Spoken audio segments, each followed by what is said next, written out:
The sound of Lucas's footsteps echoed along the damp sidewalk, each stride paired with the gentle squeak of wheels cutting quietly beneath the hush of the morning. It was another day, like many others in São Paulo, though the sky was the same. Hazy grey as usual after a late summer rain. Still, nothing felt ordinary to Lucas as he pushed the wheelchair carrying Rita, his 8-year-old daughter, down the narrow path beside Avenida Paulista. Every step seemed heavier than the last, the familiar weight in his chest pressing harder with each heartbeat. Rita was bundled in a well-worn blue blanket, her small hands folded in her lap, as silent as ever. The world outside rushed by, horns blaring and bus doors hissing. But inside that little bubble, just father and daughter, everything was muted, as if sound itself dared not disturb them. Rita's gaze, which used to dart eagerly at passing dogs or colourful graffiti splashed on the electrical boxes, now stayed fixed on the ground just beneath her shoes. She paid no attention to the dancing puddles or the flocks of pigeons pecking at bits of bread on the square. Lucas noticed, even though he tried not to count every moment, how many times she had ignored the stray cats, how many vendors she failed to notice, how much of life seemed to pass her by lately. He felt the sting of helplessness each time he looked at her, and the memory of her laughter echoed faintly in his mind, a sound so distant it might as well belong to someone else's child. 2 years had come and gone since everything changed. 2 years of endless hospital corridors, crowded waiting rooms, and hollow reassurances. Lucas had changed jobs more than once in the hope that flexibility or a new insurance plan would bring better answers. But the maze of appointments led only to more confusion, more vague smiles, more doctors who shrugged or avoided his eyes. Hope, once sweet and steady, turned bitter in his mouth after that first round of failed treatments. These days, Lucas kept his voice even, his questions brief, fearing that each polite refusal, each "let's wait and see," could push him closer to a future empty of solutions. As they turned a corner, the city felt both enormous and utterly indifferent, but Lucas gripped the handles of the wheelchair tighter and kept moving forward. In the muddled space between longing and giving up, just as Lucas was sinking deeper into his thoughts, a sudden voice sliced through the rhythm of his morning. "Hey, mister, I know how to make your daughter walk again." The voice was sharp but young, catching him off guard. Lucas wheeled around, tightening his grip on Rita's chair, and spotted a boy standing under the shadow of a narrow alley beside the MASP Museum. The boy looked to be about 12, maybe a little older, but the lines on his face made him seem grown up in a rough sort of way. He had on an old hoodie streaked with grime and dust, sleeves pushed past his wrists, and shoes so battered they looked like they might fall apart at any minute. Lucas's first instinct was pure suspicion. This city had taught him to be cautious. People rarely approach for anything good, especially in places like this, especially when they spotted a man with a vulnerable child. Every lesson about keeping his guard up flashed through Lucas's mind. He scanned the alley for anyone else hiding, for that moment where a friendly voice would turn out to be a trick. His sense of protection over Rita grew fierce, a reflex now, and he braced for whatever might come next. But something about this boy was different. He didn't flinch under Lucas's uncertain stare or shrink back into the shadows. Instead, he met Lucas's eyes directly, which surprised Lucas. The boy had a fresh bruise under one eye, a dark mark that looked painful, but his expression wasn't challenging or angry. There was a strange steadiness in the way he stood, hands tucked into torn pockets, chin slightly raised. His gaze was honest, almost raw, as if he knew exactly what he was saying and really meant it. For a moment, the sounds of traffic and people in the park across the street faded into the background. Lucas hesitated, torn between dismissing the boy and wanting, just for a second, to believe in something again. Then he noticed the certainty in the boy's voice. It wasn't boastful or sly. It was simple, like someone describing what they'd seen with their own eyes. After all this time of grown professionals with all their degrees and serious faces offering only vague hope or nothing at all, it felt odd that a kid from the streets could sound so sure. Lucas almost laughed off what he had just heard, feeling like he had slipped into a dream or was the punchline of some elaborate city prank. He tried to push the thought aside, focusing instead on getting out of this awkward moment before it spun out of his control. He told himself not to give the words any room to shut the door on that flicker of hope, before it could spark more disappointment. But as he was bracing himself to move along, he noticed Rita's eyes, so dull earlier, were now fixed intently on the stranger. It stopped him cold.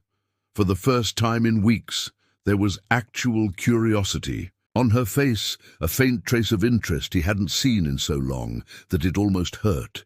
Trying to find the right words, Lucas cleared his throat, ready to give the kind of gentle explanation he thought all adults should keep handy for hard situations. He was about to talk about how some things just happen, how it is best to make peace with certain realities, and how grown-ups like himself had to protect their kids from too much hope. Deep down, he still believed that after 2 years of empty appointments and dashed promises, there really could not be much left to try. The city, with its endless corners and stories, was full of desperate people and even more desperate dreams. But the boy didn't seem put off in the slightest. He stayed right where he was, feet planted and shoulders squared, as if he was used to people not believing him, but never let it stop him from speaking his truth. "My grandma in Campinas," the boy said, naming a city Lucas remembered from news stories and long-ago drives. "She can fix things the doctors can't." There was not a hint of salesmanship in his tone, no talk about payment or what he might get out of it. Instead, he put both hands out in front of him, almost like a peace offering. "No money, just trust. That's all." Lucas was so caught off guard by the boy's calm, matter-of-fact confidence that he just stood there staring. Maybe it was the mention of a grandmother, something safe and old-fashioned, or maybe it was the way Rita was still watching the boy now, head cocked to one side with the smallest ghost of a smile. Whatever it was, Lucas just listened, feeling his own doubt mix with a pinch of something else, newer, harder to name. Lucas's walls of doubt finally began to crack when he caught a glimpse of something unfamiliar shining in Rita's eyes. It was so slight, just the barest sparkle, but after so many weeks of seeing her drift through days like a ghost, it felt impossible to ignore. He tried to tell himself it was childish nonsense, some kind of street trick, or maybe just the wishful thinking of a boy who had no idea what he was talking about. Still, Lucas knew deep down that his worry, his desperation for any kind of change, was louder now than any fear of looking foolish. He looked back and forth between the boy and his daughter, torn, but the answer was there in Rita's faint, expectant stare. He found himself nodding, making some silent deal with her that they would give this a chance, no matter how strange it seemed. Lucas squatted down so he was level with Rita, resting a hand on her thin shoulder. He leaned in close, speaking quietly, as if this exchange was their private secret. "If anything doesn't feel right, we're out of here. You just squeeze my hand, okay?" Rita didn't answer, but her eyes, the only part of her that seemed alive, shifted toward his, and he felt the smallest squeeze from her fingers. That tiny bit of contact gave him more courage than he wanted to admit. He straightened up and looked at the boy, who just jerked his chin as if to say, "Come on then!" And so they followed, falling into step behind him as he wove through the edge of the morning crowd and into parts of São Paulo that Lucas barely recognized. The boy walked fast, as if he moved this way every day, dodging past fruit vendors and street musicians, not even glancing back to see if they kept up. Lucas pushed the wheelchair carefully over broken cement, never letting go, watching Rita for any sign of unease. Every block, he checked for anything that seemed odd, someone trailing them, a signal in the crowd, a door half open that shouldn't be, but nothing happened. Everything was just normal city chaos, except for the feeling that something unexpected might actually happen, just for once, and maybe it would be good. Lucas's heart thumped with anxious hope as they continued, the three of them now linked by nothing but chance and a flicker of trust, heading together toward a place in the city that felt both invisible and full of impossible promise.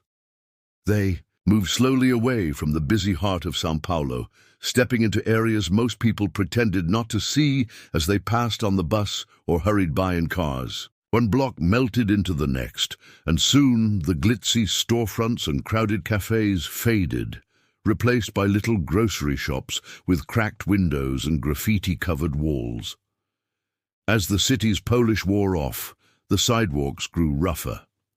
Here and there the concrete broke into patches of bare earth, and the wheels of Rita's chair bumped over every pothole and loose stone.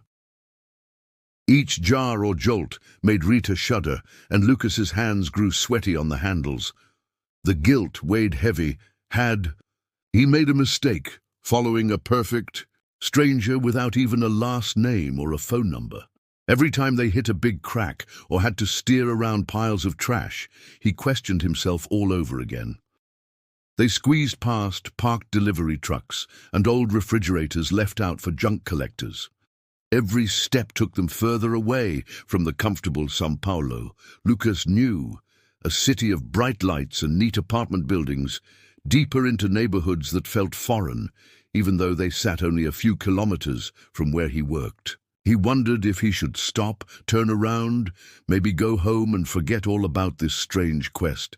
But every time his doubts threatened to tip him over the edge, he looked up and saw the boy, Mateus, as he'd finally introduced himself during a lull, still moving ahead, steady and completely at home, occasionally glancing back to make sure they were keeping up. There was nothing nervous or rushed in Mateus's eyes. For someone so young, he carried himself with a strange, quiet confidence. If one of his shoes caught on a piece of wire, he'd hop and keep going, never losing his rhythm. He didn't hurry, but he never stalled either. Sometimes he'd call something out to warn about a broken step or a puddle, and once he even scooped up a stray kitten and set it safely on a wall before continuing. He'd nod as if to say, "Don't worry, I've got you," and Lucas would catch a bit of that calm. Rita noticed it too. Lucas saw, out of the corner of his eye, a small smile twitch on her lips every time Mateus looked back. The path was ugly and hard, but behind the boy, the journey felt oddly safe, wrapped in the assurance that maybe, just maybe, some things in this complicated city could work out after all. After they pushed through a patch of thick weeds on the far edge of São Paulo, Lucas realized they were farther from his comfort zone than he'd ever been. The city had long since faded behind them, the rush of horns and voices replaced by the quiet hum of insects and an occasional shout from a distant soccer field. Now, they were edging along what looked like an old service road, but Mateus led them off the hard dirt and onto a narrow trail that seemed almost hidden, snaking into overgrown brush. Branches sometimes tangled in Rita's hair, and Lucas had to duck low to avoid getting whacked as he crouched behind the wheelchair. The whole time, his nerves were wound tight. He tried to keep calm for Rita's sake, but the deep quiet out here only fed his worry.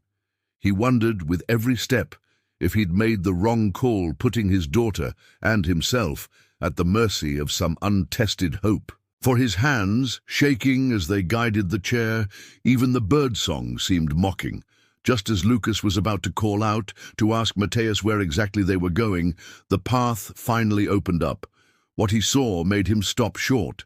There, at the end of the narrow track, was a cabin straight out of another era. It was small and rough, its boards damp with moss and patches of lichen creeping up from the stones scattered around the porch. The air was so still here it felt like the rest of the world had been left behind, somewhere far off. Waiting by the front door was a woman who looked both ancient and strong. Her hair fell past her shoulders, shining silvery bright even in the weak daylight, and her eyes, startling green and so deeply kind they seemed to see everything, were locked right on them, as though she'd been expecting the group. She wore an old sweater, patched at the elbows, and she waved as Matthias ran up to her, calling out, "Vo Maria, we're here!" Her expression, a little weathered but so warm it cut through Lucas's uncertainty, shifted to include him and Rita without a hint of surprise. As if welcoming old friends, she nodded with a look that said both, "You're safe here, and let's see what happens next."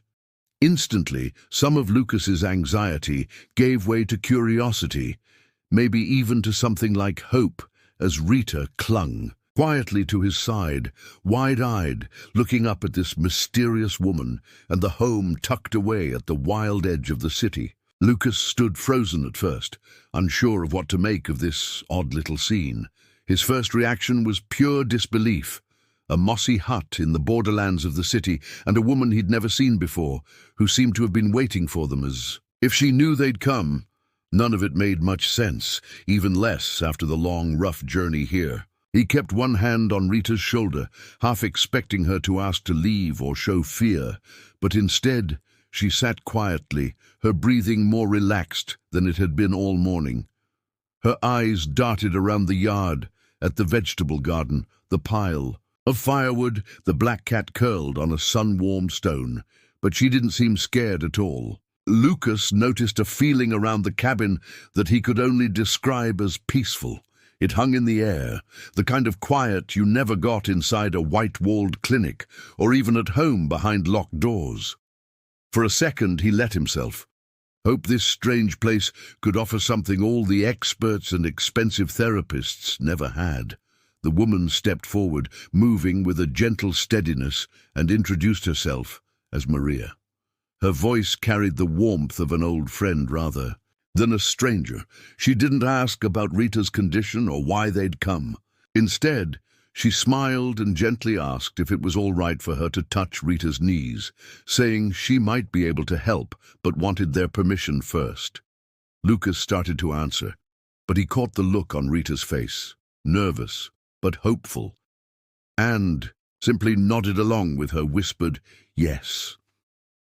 As Maria knelt in front of Rita, the sun shifted through the trees, casting small patterns of light on the porch. She placed her weathered hands softly on Rita's knees. For a moment nobody spoke. The only sound was a soft breeze shuffling through the leaves. Then the air seemed to change. Lucas could have sworn he felt a ripple of energy, something quick and bright, almost like the static before a summer storm. Rita shivered and let out a small gasp. She looked up at her father, wide-eyed but not scared. "I feel something," she whispered, not quite believing her own words. "In my feet." It was something Lucas had not heard from her in years, and he squeezed her hand back, barely holding in the flood of hope that rushed to the surface.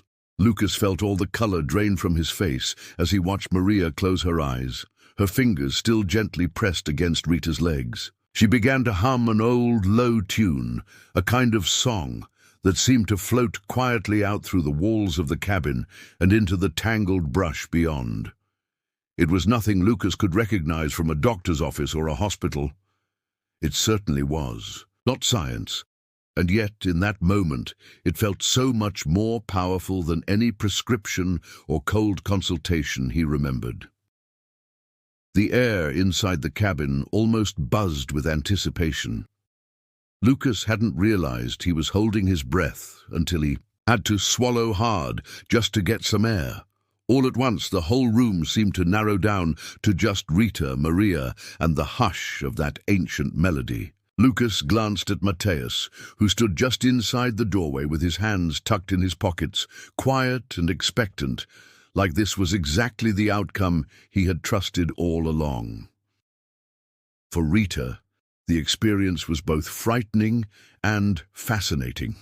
A strange tingling started at her knees and moved slowly down into her feet, a sensation she had not felt since she first got sick. It was not like pins and needles, more like a gentle warmth, as if someone was coaxing her bones awake beneath. Maria's steady hands. She did not know whether to trust this feeling or to fear it. She stared down at her feet, as if waiting for some spark or movement she could not predict. Each second stretched, with neither she nor her father daring to speak. Instead, Rita found herself looking up, finally meeting Lucas's gaze in a way she had not done in ages. There was so much unsaid in that look, a mix of hope, disbelief, and shared awe at this unfolding moment. Rita managed a small, trembling smile, not wanting to break the quiet, and Lucas's eyes brimmed with scared excitement in return. For the first time in so many months, possibility pressed in on both of them, heavy and bright. It was nothing like the clinical hope doctors hawked on white paper. It was something raw and new, born right there in the small, moss-covered cabin at the city's forgotten edge, between a girl, her father, and the impossible beginning to unfold. Between them, Lucas could feel those old arguments building inside his mind. I mean, how many times had he told someone, "That's not science"? All his life, he leaned on proof, on test results, and the certainty of routines laid out by people in lab coats. Here, though, none of that seemed easy to hold on to. As he watched Rita's face shift from worry to hope and back again, the usual words felt hollow. More than anything, what kept him from pulling Rita away was her look, that silent plea for him to let this be, if only for a little while. He also glanced at Maria, who seemed completely steady, not even a shadow of doubt on her weathered face. There was something about her calm that quieted his protests, at least for now. So he let the moment stretch on, pushed by a fragile trust that had sprung up between them all. The little ritual didn't have any big drama. Maria did not rush. She just sat quietly, eyes closed, hands warm against Rita's legs, still humming that gentle tune with the patience of someone who had seen plenty of strange things and learned not to question every mystery. Inside the cabin, time slipped away. The sunlight outside faded a bit, throwing odd patterns on the old wood floor. The room felt so peaceful that even Lucas, restless as anyone, found his heart rate slowing just from standing there. The air had a strange, almost weightless quality, as if they had briefly ducked out of the world and into some place of their own making. There were no machines, no medical charts, no hurried explanations, just the quiet, the careful attention, and the sense that something was shifting beneath the surface.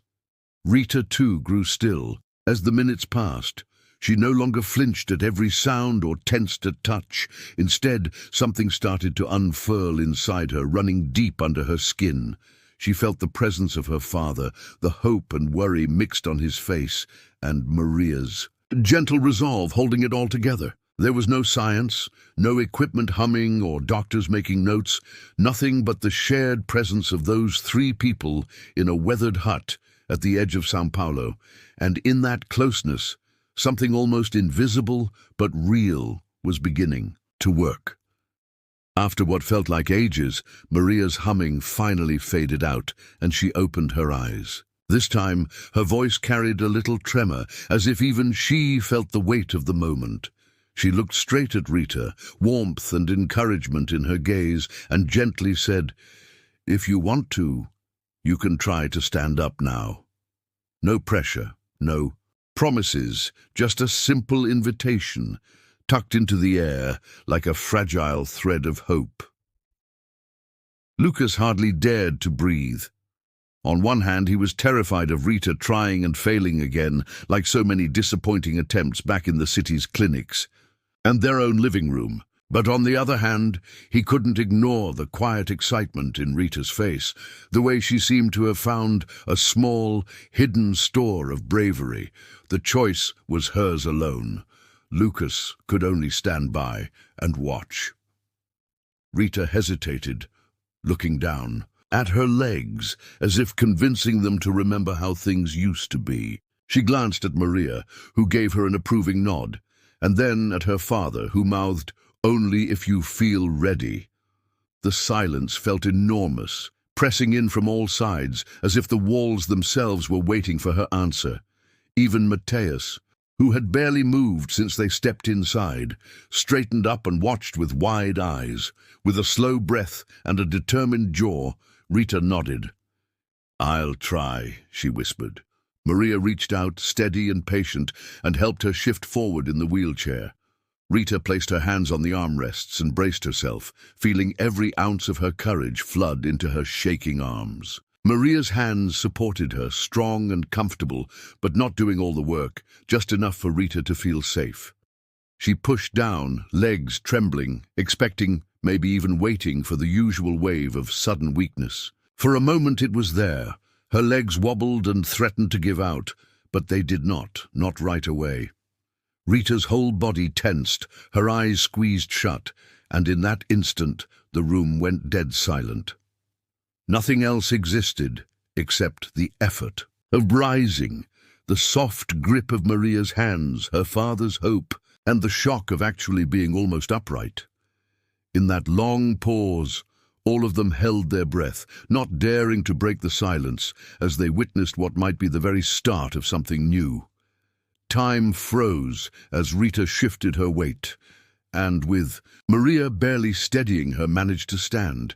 It was shaky, her legs trembled and her arms wobbled, but she was on her own 2 feet for the first time since that awful day months before, when everything had changed.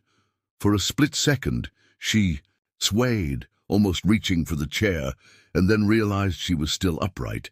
Her eyes grew huge with disbelief and joy, and she stared down as if trying to memorize this brand new feeling, afraid even a deep breath might ruin it. Lucas was so overcome he forgot to hold back. His knees buckled, and he dropped down beside the wheelchair, tears running down his cheeks before he knew what was happening. The relief was so powerful, it left him almost breathless, but there was fear lingering at the edges too. Fear that this was some kind of trick of hope, and the moment might vanish if he blinked or made a sound. But as he watched Rita, he saw none of that in her. There was only wonder and happiness shining in her eyes. A wave of silence rolled through the tiny room. Even Maria stepped back, a small, proud smile flickering over her face. Matthias let out a quiet whistle, awe written all over him. It felt as though the whole world, with all its noise and doubt, had stopped spinning just to witness this quiet miracle. Rita stood still, almost afraid to move. Her hands, hovering by her sides, shook with effort, but she did not let herself reach out for balance. She looked at Lucas, and her mouth broke into a hesitant smile, her lips trembling as if she could not quite believe this was real. For those few seconds, neither of them spoke. They did not need to. Lucas's tears were answer enough. It was as if time itself had frozen, the dusty air caught in the bright window, and the shadows on the wall painfully still. Rita felt no urge to rush. Every heartbeat, every shaky breath tasted like freedom. In that short, shining pause, she had done the impossible, and everyone in that old cabin for once believed the impossible too. Right away, Lucas moved closer, stretching out his arms as he watched Rita's every move. He was nervous, nearly holding his breath, but not wanting to crowd her or frighten the tiny bit of confidence she was showing. All he wanted was to cushion any stumble, to make sure nothing ruined the first real hint of hope they had felt in so long. He stayed only a step away, eyes wide, ready to catch her if she faltered. Suddenly, the silence broke. Rita looked at her feet, testing her balance like someone learning to walk again. She drew in a shaky breath, and then, before anyone could say a word, she took a wobbly step forward. The moment stretched out, every pair of eyes locked on her. The floorboards creaked under her weight, and for a second it seemed she might go no further. But then, against all the odds and hesitations that had lived inside her for months, she took another step.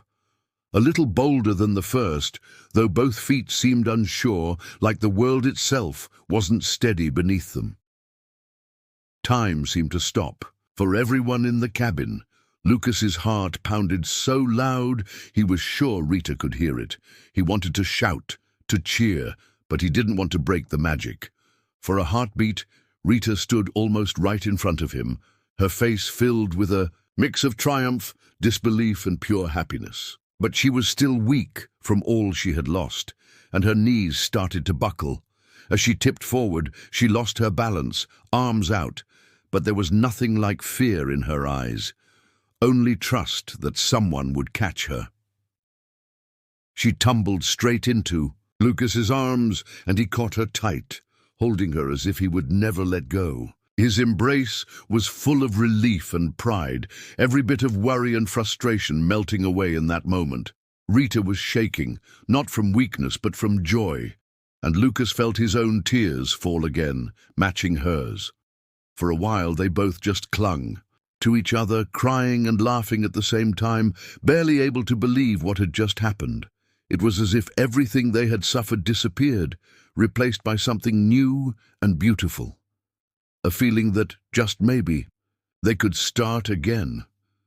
After a few moments wrapped in that tangle of relief and laughter, Lucas finally remembered they weren't alone.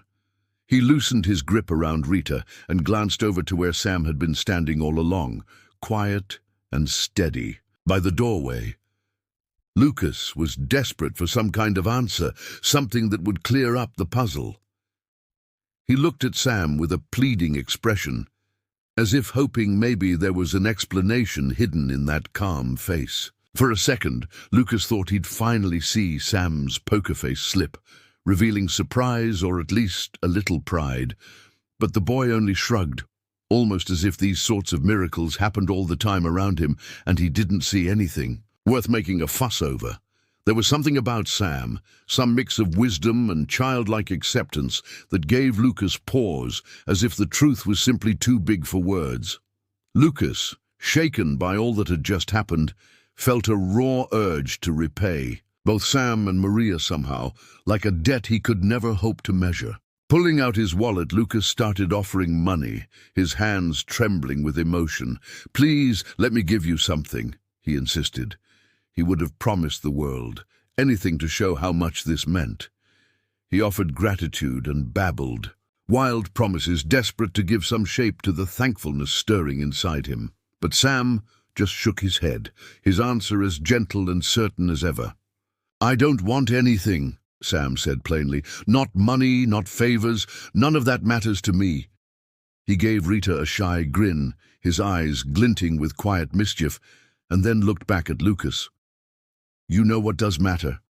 Someone who listens, someone who actually believes in the good things that people think can never happen." The room felt lighter somehow, like the air had cleared of all that tension and fear. Lucas stumbled for words, still holding Rita close. He realized that to Sam, true reward had nothing to do with cash or payback. It was about being seen, really seen, by people who cared. Sam made it clear. He wanted people to trust again, to pay attention, to share in the wonder that could happen when they did. Lucas nodded, trying to swallow the emotion in his throat, and for the first time in so long, hope truly felt possible. The sunlight slanted in through the cracked glass of the old window, pouring golden stripes across the dusty floor and lighting up the small room where Rita stood. She was still catching her breath, her cheeks flushed, with the thrill of what she had just done. Without saying anything, she let go of her dad and focused on testing the new limits of her own body, swaying just a little as she found her center. Her hands were shaky, fingers white as they held on tight to the sides of her chair, but her eyes were alive now in a way they hadn't been for months.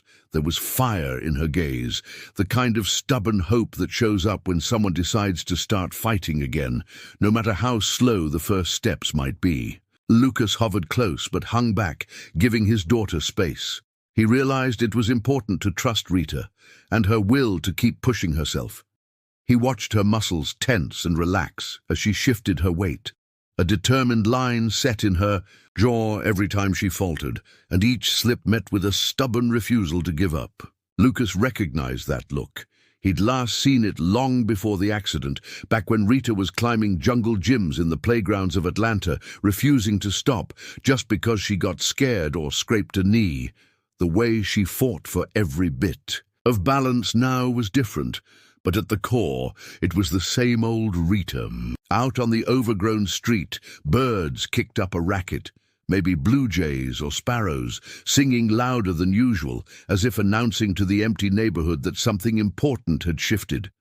The forgotten corner of the city, quiet for so long, seemed to be waking up, piece by piece. Life crept in around the cracked pavement outside Maria's small makeshift clinic.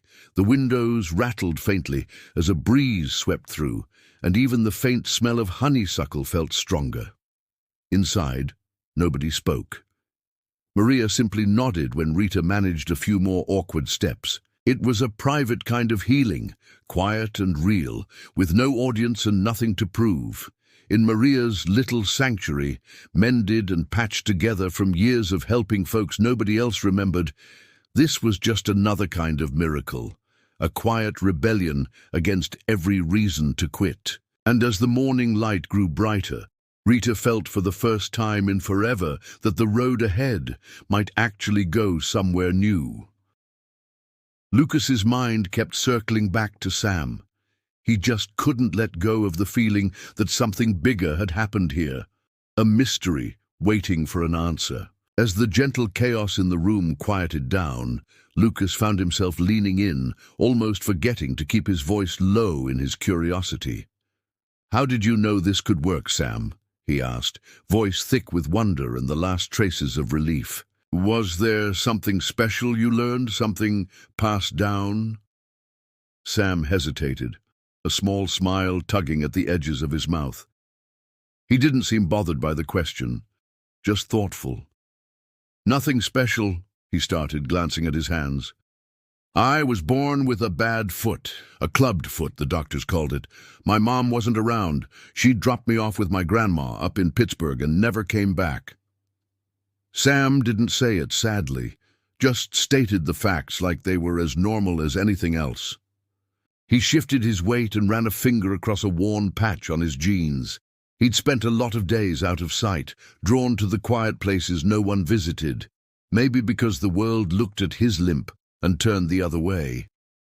Grandma was the one who stuck around. She was tough but kind. She didn't have a lot, but she took me everywhere. Never to the fancy clinics or city hospitals, just to people who listened, people who saw something in me besides the limp. His eyes flicked up, locking with Lucas's for a moment. "One lady lived above a bakery, used to hum when she put her hands on my foot. She wore old sweatshirts, never a white coat." Those years taught Sam plenty, about hurt, but especially about what real help can look like. You start to understand, after a while, that not everything broken is just in your bones or your skin. My grandma used to say some kinds of pain live in the spaces where nobody talks, in all the things we miss or lose, not just in our bodies. He smiled, a little sad, but also proud. When someone really listens, when they show up and sit with you instead of rushing in with answers or pills, that's when the real fixing can start. Lucas nodded, suddenly seeing that this quiet boy hadn't brought a miracle. He had just carried forward the kind of hope someone had once given him, and in that moment, it felt like all their stories were woven together, making sense in a way that maybe only the heart could really explain. As Sam finished sharing pieces of his past, the room fell quiet again. The sunlight spilled across faded floorboards, catching bits of dust that danced in the air. Lucas sat with Sam's words turning over in his mind, suddenly understanding that what everyone called a gift was, in reality, a promise Sam had made to himself. After his grandmother passed away, she'd suffered a stroke one cold November. Quietly slipping away in her worn recliner, Sam was left alone in Pittsburgh. The system shuffled him through group homes and city shelters. He met social workers, doctors, strangers, all kinds of people, but few ever really listened. Some labeled him as a fake, claiming he made up stories just to get attention. Rumors spread. especially when people caught wind of his visits to those seeking help outside ordinary hospitals and clinics. More than one clinic in Pennsylvania had told him not to come around anymore, accusing him of being a fraud who offered false hope. But Sam did not let the criticism stop him. He kept returning to forgotten corners, only offering his comfort to folks willing to meet him halfway, to those who wanted healing, even if it came in ways that did not match what people expected. Sometimes things worked out. Sometimes they did not. But he stayed, sitting with the lonely or the hurting, reminding them that someone was willing to show up, even with no guarantees. Lucas was struck by how little Sam expected in return. There was no hint of pride in his voice, no sign that he wanted to be thanked or hailed as special. He had found a way to make sense of his pain by crossing paths with those who, like him, had once felt invisible. Lucas glanced at Rita, who was still steadying herself on the edge of the chair.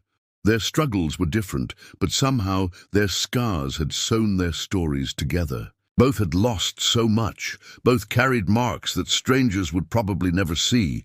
Yet here in Maria's small clinic, these stories were no longer about brokenness. They were sharing something like hope.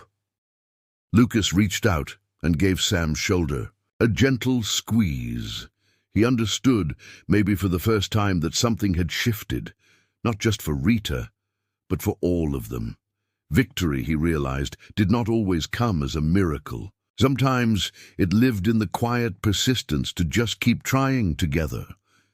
The stillness settled for a few more moments, and Lucas found himself thinking not just about Sam, but about Maria, the woman who had offered her rundown clinic as a safe haven on the edge of Pittsburgh. His mind buzzed with questions, things that had been building ever since he first stepped inside.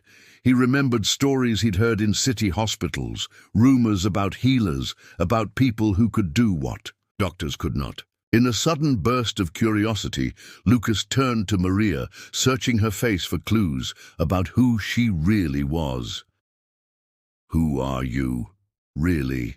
he asked quietly, almost afraid the answer might be too strange to believe.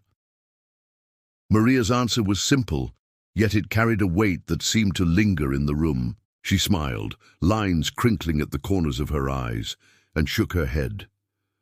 "I'm not anyone special," she said. "I'm just someone who listens, someone who pays attention to the things people are too tired or too scared to say out loud." Her voice was soft, but it rang with honesty. "A lot of hurt gets hidden," she continued. "It gets tucked away in the stories people tell themselves late at night, in the aches that doctors cannot see or fix with prescriptions."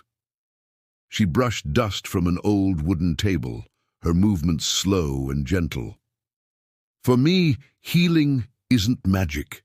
It isn't something I sell, and it's not meant for crowds. It's about showing up, sitting with people when life feels grey and empty. It's walking alongside them so they don't feel abandoned." Lucas could see that there was nothing secret about Maria's healing, nothing that needed to be explained with fancy language or science. She believed healing was less about miracles and more about being there, about noticing the things most people ignored. Inside the creaky walls of her little clinic, Maria had created something rare, a place where brokenness was welcomed, and unanswered questions were not something to be ashamed of. There was room, here, for the parts of life that made no sense, for pain that didn't fit in hospital charts, for the unspoken fears and quiet hopes. Lucas felt some guarded part of himself relax. Maria's approach made the world seem a little softer, a little more bearable. It was not about fixing everything, but about daring to sit in the dark with others until some bit of light returned. Watching Rita step forward, truly on her own, for the second time in her young life, Lucas was overcome by a wave of gratitude he hadn't known he could feel. All the doctor's warnings, the years of frustration, all seemed to fade as he took in the simple scene before him. His daughter, shaky and smiling, moving under her own power. It brought a lump to his throat. He let the feeling wash over him, knowing these quiet moments would stick with him long after the noise and fear of the past faded. Looking from Rita to Sam, Lucas began to think about the things that had brought them together. There was a sudden pull in his heart, a need to give Sam, who had been so central to this change, a real home. Lucas wanted to share the comfort and warmth he longed for as a boy, to offer things Sam had lost, a safe bed, a hot meal after long days, books and school outings, laughs around the kitchen table. He pictured Sam's spot at dinner, school opportunities, backyard games under the broad Pittsburgh sky. "Would you like to stay with us, Sam?" he asked, hope and nervousness mixing in his voice. "We have room, and you'd have a family. You could go to class every day. You'd never have to wonder if someone was going to leave again." Sam listened, his face open and kind, but he shook his head before Lucas could finish all the promises tumbling out. He kept his reply gentle, but certain. "Thank you, really," Sam said. "That's more than most people have ever offered me, but I can't." He looked away, hands twisting in his pockets. "My place is out there, where people hurt and no one sees. In the alleys, on the edge of the city, anywhere folks need someone to notice they exist." He tried to explain. Being needed in those forgotten places was something no comfort could replace. "You guys have your own path, and I've got mine. Around here, I guess I matter in ways a fancy school or soft bed never could." Lucas nodded as understanding settled deep inside him. He realized he could not hold Sam back from who he was, or from what he felt called to do. It was a bittersweet blessing, the kind where love means letting go just as surely as pulling close.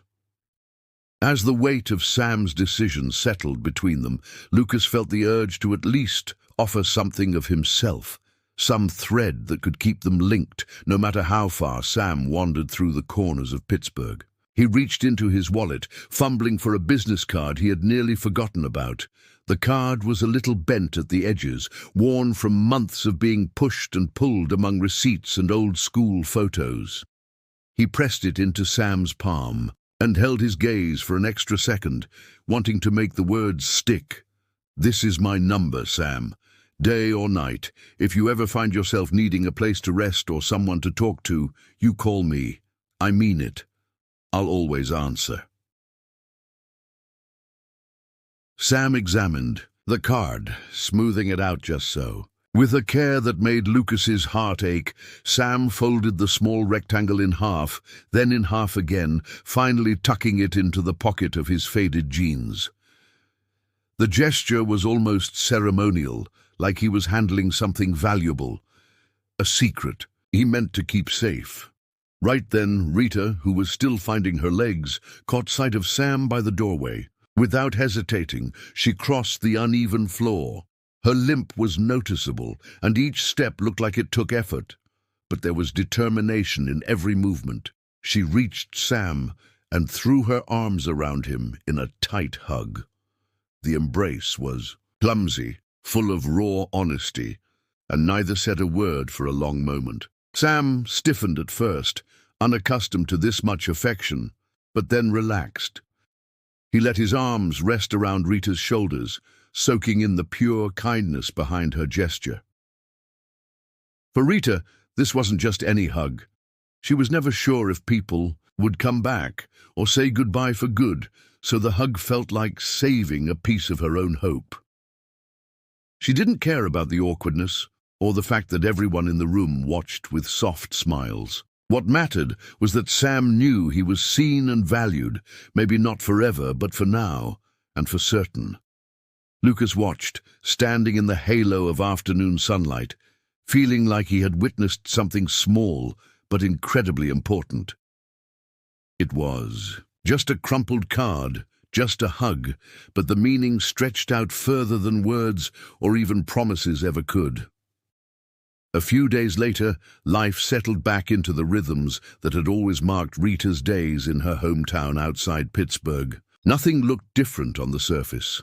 The yellow school buses still rumbled past in the early morning, and kids clutched backpacks as they hurried across the playground. But when Rita arrived at her school that Monday, she moved with a quiet confidence nobody had seen before. She walked slowly, with her limp and a twinge of caution, but without anyone's steadying arm, across the wide concrete yard. Her classmates watched her go, jaws half open, as if uncertain whether to applaud or ask questions. Some of the teachers exchanged looks, their faces a blur of surprise and curiosity. During recess, a group of girls sidled up to Rita, curiosity burning in their eyes. One finally asked, "What happened? How did you do it?" Rita paused, glancing back at the double doors of the school, remembering the small, warm clinic filled with sunlight and stories. Instead of launching into explanations that would only bring more questions, she just smiled. "A boy believed I could," she said. It was the only answer she offered, and somehow it was enough. Her friends nodded, not understanding but accepting. Anyway, out beyond the tidy rows of homes and busy streets, in a back alley layered with old graffiti and the hum of city life, Sam found himself sitting next to a different child entirely. This kid's shoes had holes, and his eyes darted like he half expected to disappear. Their wounds were different, not just bones and muscles, but a deeper sort of hurt, the kind Sam recognized as soon as he saw it. He didn't offer big promises, and he never claimed to cure anyone. Instead, he sat quietly beside the boy, their shoulders touching, humming an old song his grandma used to sing. Sometimes they both hummed together. They didn't talk much. That was fine. Sam had learned long ago that just being there, not leaving when things got hard, could be a bigger kind of help than anything a doctor or grown-up might give. As the sunlight faded behind the old brick buildings, Sam felt something settle, a feeling that maybe, for this small moment, just staying was its own kind of magic. He had no need for thanks or applause. Sometimes, holding space for another person was the beginning of real healing.